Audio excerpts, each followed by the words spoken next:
you might not recognise me because I am now the all-new Jean who can see. These are my new glasses. I thought I would take them for a test run in this video, although it looks like I can't actually wear them for filming because of the blue tint that the glass has, which is specifically for reading on computers so that the blue light from the computers doesn't give you headaches and strain your eyes. I have that because it seemed handy because I spend most of my life on the computer. Anyway, when did this channel become about glasses? It is about books, and that is why we're here. So off with the glasses and on with the books. And today's video is my January wrap up, in which I give you little synopsises and reviews of the books I have read in January. I am going to start with 3 graphic novels I read. The first graphic novel I read this month was Rat Queens Volume 1, and I got this as a free review copy from NetGalley.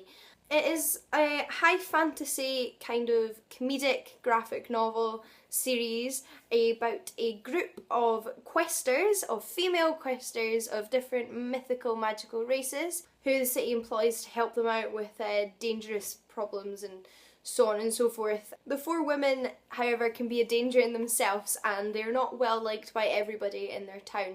In fact, it looks like from the beginning of this graphic novel somebody is out to kill them, and that is where the story takes off. The first issue was definitely an introduction to what will be, I'm sure, a much larger overarching storyline, and also the characters, who all seem like a lot of fun, and I can't wait to get to know more about them. It's kind of a crude twist on Dungeons and Dragons, with a lot of swearing and a lot of sexual innuendos and rude jokes and girl power, so if that sounds like it's up your street then I would definitely recommend checking it out.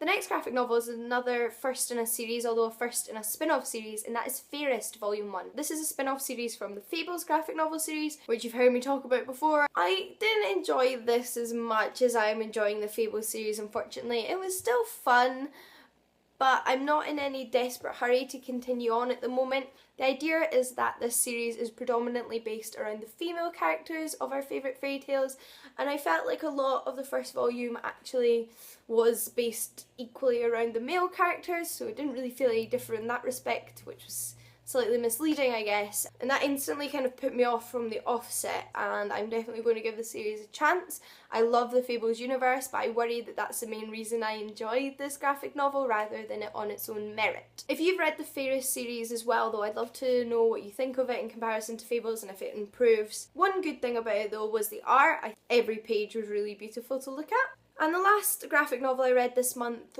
was Locke and Key Volume 5. Now this is a horror graphic novel series that I have been thoroughly enjoying, and in fact Volume 5 was my favourite so far. It was probably one of the most gruesome in terms of like little plot twists and character developments. It was also really interesting, and I think came at the perfect time to introduce you to a lot of the backstory and the reason why things are the way they are in the present time. And it is actually the penultimate volume. There's only 6 volumes in this series, and I'm almost finished and I can't wait to finish them, but also really sad that they'll be over. And at this point I really have no idea whether there's going to be any semblance of a happy ending. The premise of this series is that a family torn apart by a violent crime has to move into an old family home in which the children find these keys, and all of these keys have different magical properties, but somebody else is also looking for these keys. Next up, the books I read. First I read Blood of Dragons by Robin Hobb, which is the 4th book and final book in the Rainweld Chronicles. This series centres around a group of humans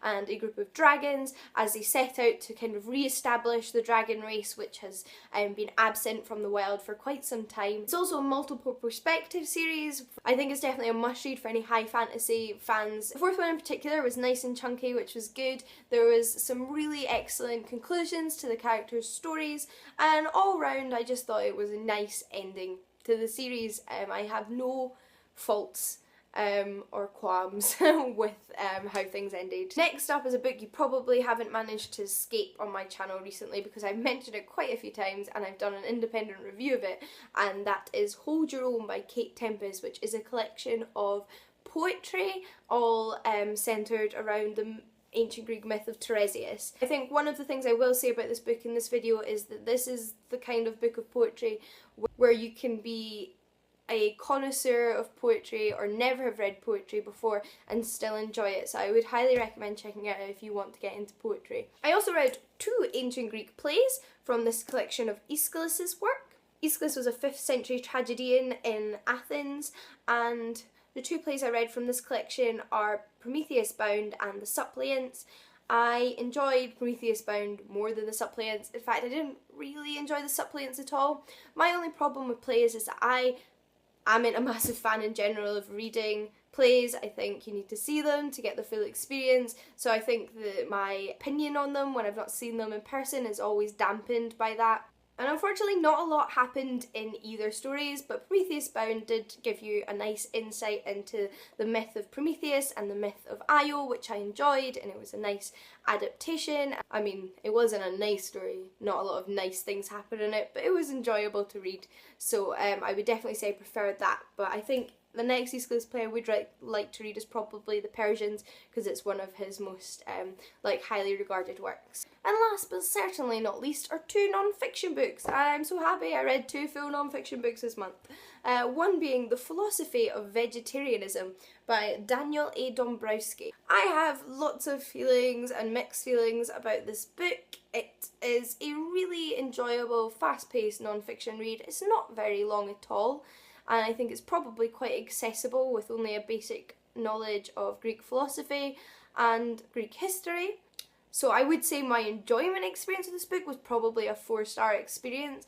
The content, however, I kind of have to lower the mark for, because although this was amazing for the kind of factual elements it provided me and the genuine evidence and sources and examples of ancient vegetarianism, which I found fascinating, it was obvious that the author wasn't a classicist, and because of that I had some problems with his interpretation of things, which I think were a little bit dubious and didn't have enough supporting evidence. So I think if you are going into this, I would take some of it with a grain of salt when it comes to the author's own opinions, because I think they're definitely coloured by his own beliefs as a vegetarian, and I am a vegetarian, so in fact I agreed with everything he was saying. I definitely sympathise with his vegetarianism, but I do think as a historian and a scholar you have a responsibility to be unbiased. But anyway, I do really recommend this book if it's a topic that interests you, as I did really enjoy it. And the other non-fiction book I read this month was Epicureanism by Tim O'Keefe. And this book, as you may have guessed, is on the ancient Hellenistic school of philosophy, that is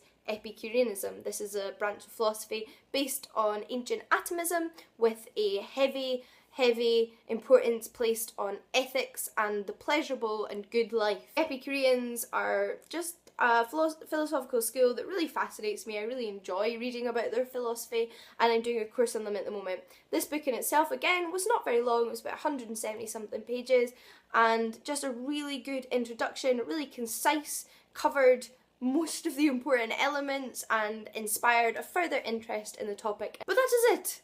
If I haven't done a review of any of these books and you'd like to see one, then please let me know, and any that I have done related reviews to I will link below. And as always, happy reading. I will see you all again very soon. Bye guys.